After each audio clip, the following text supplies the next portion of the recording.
Hi, this is the Reverend Naomi King again. I wanted to talk a little bit about digital devices and filtering.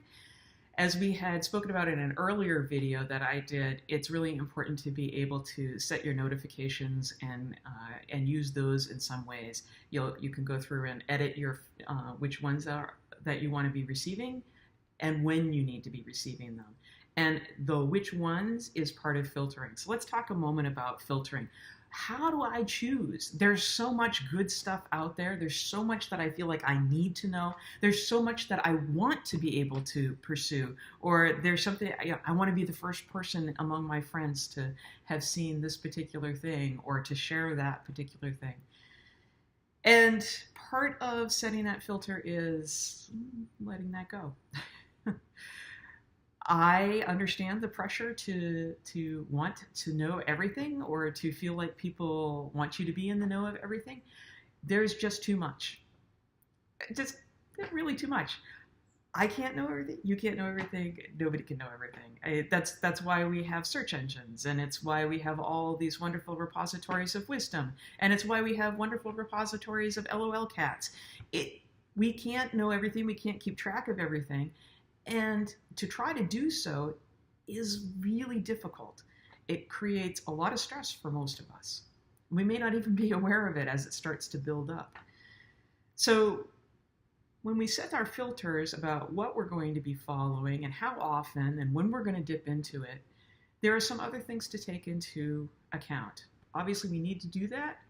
How do we do that? How do we determine which ones and not end up living in a little tiny bubble that's just basically a mirror of our own opinions?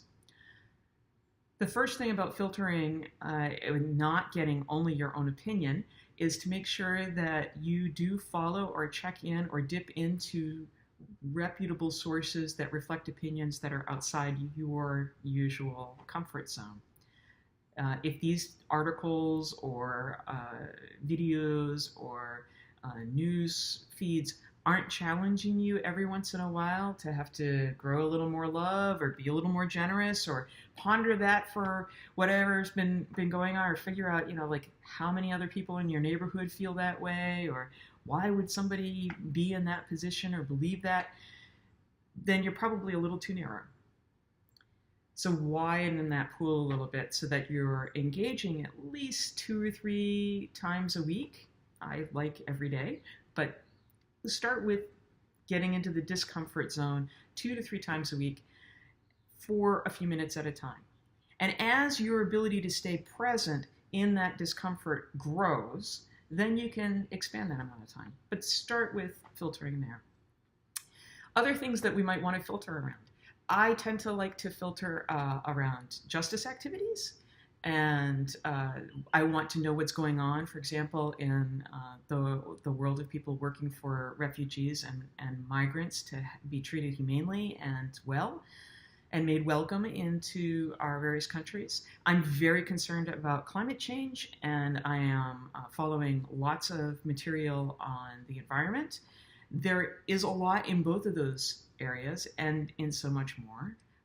One of my other areas that I'm really concerned about is racism and how that's affecting our folks and how to work to reduce that both overtly and the unconscious racism in our society. So those 3 things could be like a full-time job, any one of them, and spending all my time on that.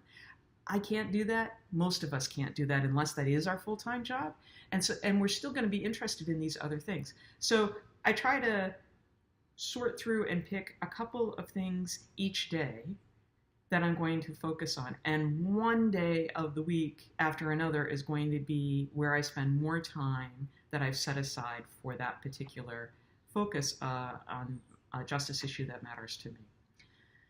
Other things that I might be looking for, I'm often looking for inspirational stuff. So I always try to find at least one inspirational thing that feeds my spirit every day.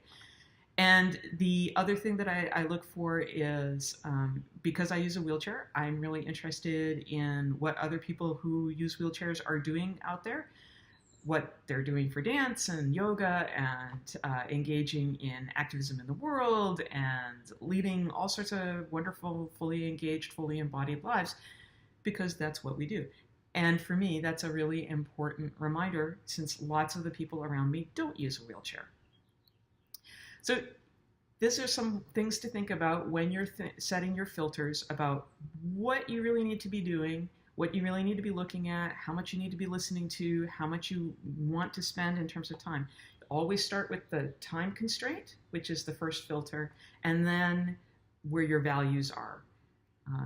And make sure you're spending a little bit of time being uncomfortable every week so that you can learn to be present to what's uncomfortable, but is still part of our neighbors, part of the strangers that we're called to protect, part of our whole world that matters to us and that we want to care for and love. I hope you have a great week. Thanks.